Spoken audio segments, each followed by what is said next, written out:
دوستو آج ہم ایک بہت ہی اہم موضوع پر بات کرنے جا رہے ہیں۔ اکثر سوشل میڈیا پر ایک بات وائرل ہوتی ہے کہ انجیر میں ایک چیز ملا کر کھا لو، شوگر یعنی ڈائبٹیز 7 نسلوں تک نہیں ہوگی۔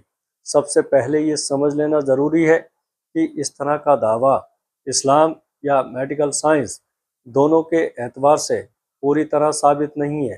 اسلام ہمیں علاج اپنانے اور احتیاط برتنے کا حکم دیتا ہے، لیکن کسی چیز کو ایسا معجزہ بنا دینا کہ وہ بیماری کو ہمیشہ کے لیے ختم کر دے، یہ طریقہ صحیح نہیں ہے۔ اب ہم انجیر کے بارے میں بات کرتے ہیں۔ انجیر ایک مبارک پھل ہے۔ اللہ تعالیٰ نے قرآن شریف میں فرمایا وَالتِّینِ وَالزَّیتُونِ، سورہ 3 آیت 1۔ اس آیت میں تین یعنی انجیر کی قسم کھائی گئی ہے۔ علماء اکرام فرماتے ہیں کہ جس چیز کی اللہ قسم کھائے اس میں ضرور خاص فائدے ہوتے ہیں۔ حدیث شریف میں بھی انجیر کا ذکر ملتا ہے۔ کچھ روایتوں میں آتا ہے کہ نبی کریم صلی اللہ تعالیٰ علیہ وسلم نے انجیر کے فائدوں کا ذکر فرمایا اور اسے کھانے کی ترغیب دی۔ حالانکہ اس کی صنعت پر علماء میں اختلاف ہے، لیکن تجربہ اور حکمت کے لحاظ سے انجیر ایک فائدہ مند پھل مانا گیا ہے۔ حکمت یونانی طب کے مطابق انجیر کے فائدے: انجیر ہاضمے کو درست کرتا ہے، قبض کو دور کرتا ہے، جسم سے فالتو مواد اور گندگی نکالنے میں مدد کرتا ہے، خون کو صاف کرنے میں مدد کرتا ہے۔ اب سوال یہ ہے کہ شوگر یعنی ڈائبٹیز میں اس کا کیا رول ہے؟ دوستو، ڈائبٹیز ایک گمبھیر بیماری ہے جو انسولین اور بلڈ شوگر کے اسنتولن سے ہوتی ہے۔ اس کا علاج صرف ایک پھل یا ایک نسخہ نہیں ہے، بلکہ پوری لائف اسٹائل پرہیز اور ڈاکٹر کی صلاح ضروری ہوتی ہے۔ لیکن کچھ دیسی نسخے ایسے ہیں جو شوگر کنٹرول کرنے میں مددگار ہو سکتے ہیں۔ علاج نہیں مددگار: انجیر کے ساتھ جو چیز ملا کر کھائی جاتی ہے وہ عام طور پر ہے کلونجی، کالا جیرا۔ حدیث شریف میں آتا ہے ہر بیماری کا علاج ہے اور کلونجی میں ہر بیماری سے شفا ہے سوائے موت کے۔ صحیح بخاری۔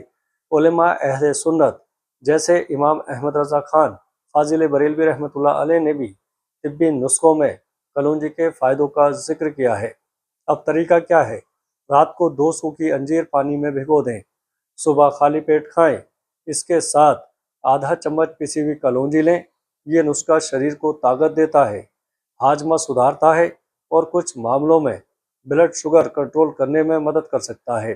لیکن یاد رکھیں یہ علاج نہیں ہے، ڈاکٹر کی دوا بند نہ کریں، پرہیز بہت ضروری ہے۔ اسلام ہمیں توکل کے ساتھ ساتھ تدبیر بھی سکھاتا ہے، یعنی اللہ پر بھروسہ کریں لیکن علاج اور احتیاط بھی اپنائیں۔ سب سے پہلے یہ بات اچھی طرح سمجھ لیں کہ اسلام ہمیں کسی بھی چیز میں اثر کا یقین رکھنے کے ساتھ ساتھ یہ بھی سکھاتا ہے کہ اصلی شفا دینے والا صرف اللہ تعالیٰ ہے۔ دوستو، حدیث شریف میں آتا ہے اللہ نے کوئی بیماری نہیں اتاری مگر اس کا علاج بھی اتارا ہے۔ اس حدیث سے یہ بات صاف ہو جاتی ہے کہ ہر بیماری کا علاج موجود ہے، لیکن اسے ڈھونڈنا، صحیح طریقے سے اپنانا اور صبر کرنا ضروری ہے۔ اب بات کرتے ہیں انجیر اور کلونجی کے طبی اثر کی۔ حکمت یونانی طب کے مطابق انجیر میں نیچرل شوگر ہوتی ہے، لیکن ساتھ ہی اس میں فائبر بھی بہت ہوتا ہے جو خون میں شوگر کے استر کو دھیرے دھیرے بڑھنے دیتا ہے۔ کلونجی میں ایسے اجزاء پائے جاتے ہیں جو جسم کے اندر سوجن کو کم کرتے ہیں اور انسولین کی کاریہ چھمتا کو بہتر بنانے میں مدد کرتے ہیں۔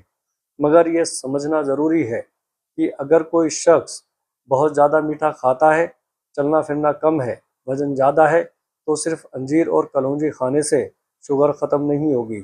اسلام ہمیں میانہ سیم کی تعلیم دیتا ہے۔ قرآن شریف میں آتا ہے کھاؤ اور پیو لیکن فضول خرچی حد سے زیادہ نہ کرو، یعنی ضرورت سے زیادہ کھانا بھی بیماری کا کارن بن سکتا ہے۔ اب ایک اہم بات، آج کل سوشل میڈیا پر یہ کہا جاتا ہے کہ یہ نسخہ 7 نسلوں تک شوگر نہیں آنے دے گا۔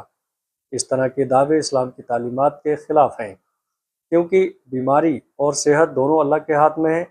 ہر انسان کا جسم، کھان پان اور حالت الگ ہوتی ہے۔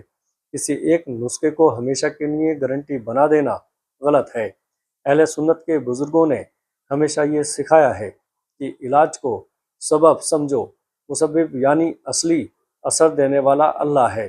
دوستو اب اس نسخے کو اپنانے کا صحیح طریقہ صبح خالی پیٹ لینا زیادہ بہتر ہے، مگر اگر کسی کو گیس یا گرمی کی شکایت ہو تو کم ماترا سے شروع کریں، لگاتار 15 سے 30 دن استعمال کریں، پھر بریک لیں۔ ساتھ میں یہ بھی ضروری ہے روزانہ ہلکی واک کریں، میٹھا اور میدا کم کریں، تناؤ سے بچیں۔ اگر ان باتوں کو نظر انداز کر کے صرف نسخے پر بھروسہ کیا جائے تو فائدہ کم اور نقصان زیادہ ہو سکتا ہے۔ دوستو سب سے پہلے یہ بات اچھی طرح سمجھ لیں کہ اسلام ہمیں کسی بھی چیز میں اثر کا یقین رکھنے کے ساتھ ساتھ یہ بھی سکھاتا ہے کہ اصلی شفا دینے والا صرف اللہ تعالیٰ ہے۔ دوستو اب ہم اس سلسلے کے آخری اور سب سے اہم حصے کی طرف بڑھتے ہیں۔ پچھلے حصوں میں ہم نے انجیر اور کلونجی کے فائدے، ان کا طریقہ اور اسلامی تعلیمات کی روشنی میں ان کی حقیقت کو سمجھا۔ اب جانتے ہیں کہ اس نسخے کے کیا احتیاط ہیں، کہ لوگوں کو اس سے بچنا چاہیے اور دعا کے ساتھ علاج کا صحیح طریقہ کیا ہے۔ سب سے پہلے احتیاط، ہر فائدہ مند چیز ہر انسان کے لیے ہر حال میں فائدہ مند نہیں ہوتی۔ انجیر میں نیچرل شوگر موجود ہوتی ہے، اس لیے ڈائبٹیز کے مریض اگر زیادہ ماترا میں اس کا استعمال کریں تو شوگر لیول بڑھ بھی سکتا ہے۔ کلونجی گرم تاثیر رکھتی ہے، اس لیے جن لوگوں کو گرمی، ایسیڈیٹی یا پیٹ میں جلن کی شکایت رہتی ہے انہیں اسے کم ماترا میں لینا چاہیے۔ کچھ لوگوں کے لیے خاص احتیاط، جو لوگ پہلے سے شوگر کی دوا لے رہے ہیں وہ بنا ڈاکٹر کی صلاح کے اس نسخے کو زیادہ ماترا میں استعمال نہ کریں۔ پریگننٹ عورتیں یا کوئی گمبھیر بیماری والے مریض پہلے کسی ماہر ڈاکٹر سے مشورہ کریں۔ اب اسلامی نظریے سے ایک بہت اہم بات، علاج کرنا سنت ہے لیکن علاج پر پورا بھروسہ کرنا اور اللہ کو بھول جانا غلط ہے۔ حدیث شریف میں آتا ہے، اے اللہ کے بندو علاج کرو، کیونکہ اللہ نے کوئی بیماری نہیں رکھی مگر اس کا علاج بھی رکھا ہے۔